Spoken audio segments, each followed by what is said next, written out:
At least 38 people were killed in Myanmar's crackdown on protesters Wednesday, according to the UN Special Envoy to Myanmar, who called it the bloodiest day since the coup happened. What's your response to this deadly military crackdown?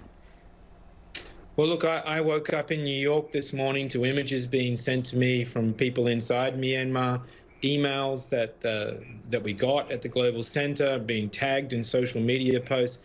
A terrible, bloody, horrible day in Myanmar. 38 people dead, as you said, including, I think it has to be said, 2 teenage boys and a teenage girl.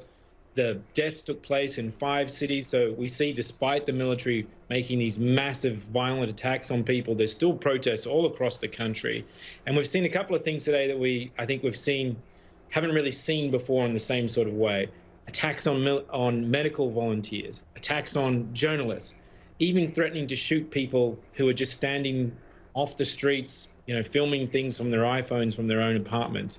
So I think, we're at a point now where statements of concern by the international community is just not going to cut it. We're going to need some serious action.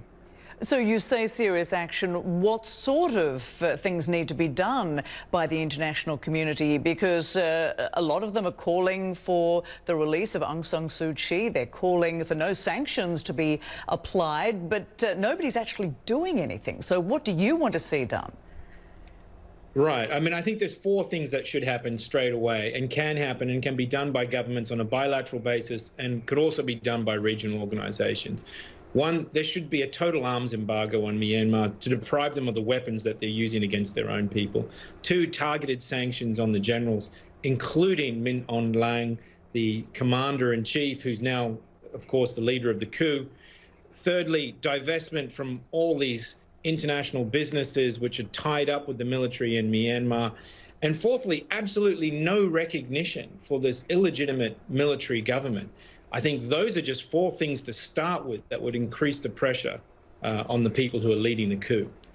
China's not helping in any of those efforts at all, though, is it? It's really a barrier to anything being done. Absolutely. The Chinese have defended, Myanmar at the UN Security Council. They did that in 2017 when there was a genocide committed against the Rohingya population in Rakhine State, committed, by the way, by the general who's now trying to lead the country.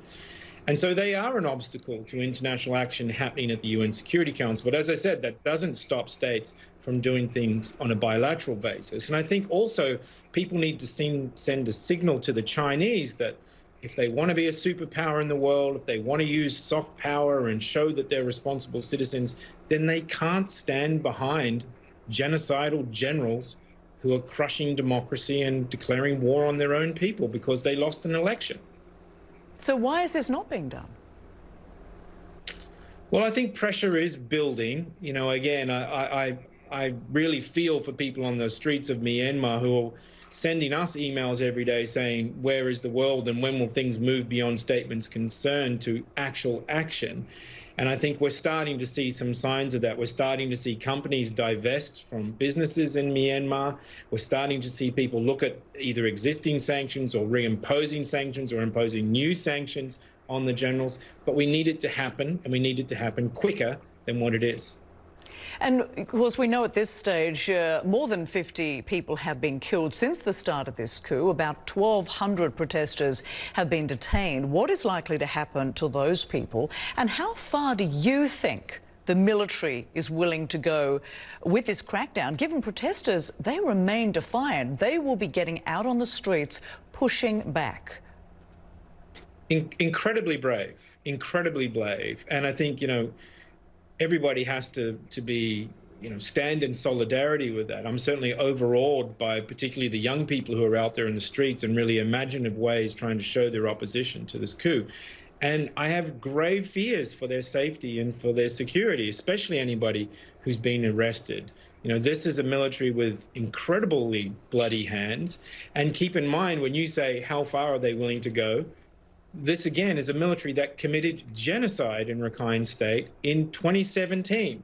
So they've shown that they're prepared to go as far as any military can go with these things. I'm not saying that we're in a pre-genocidal situation in the streets of Myanmar yet, but certainly I think what's happening already rises to the level of crimes against humanity under international law, and we have to stop it.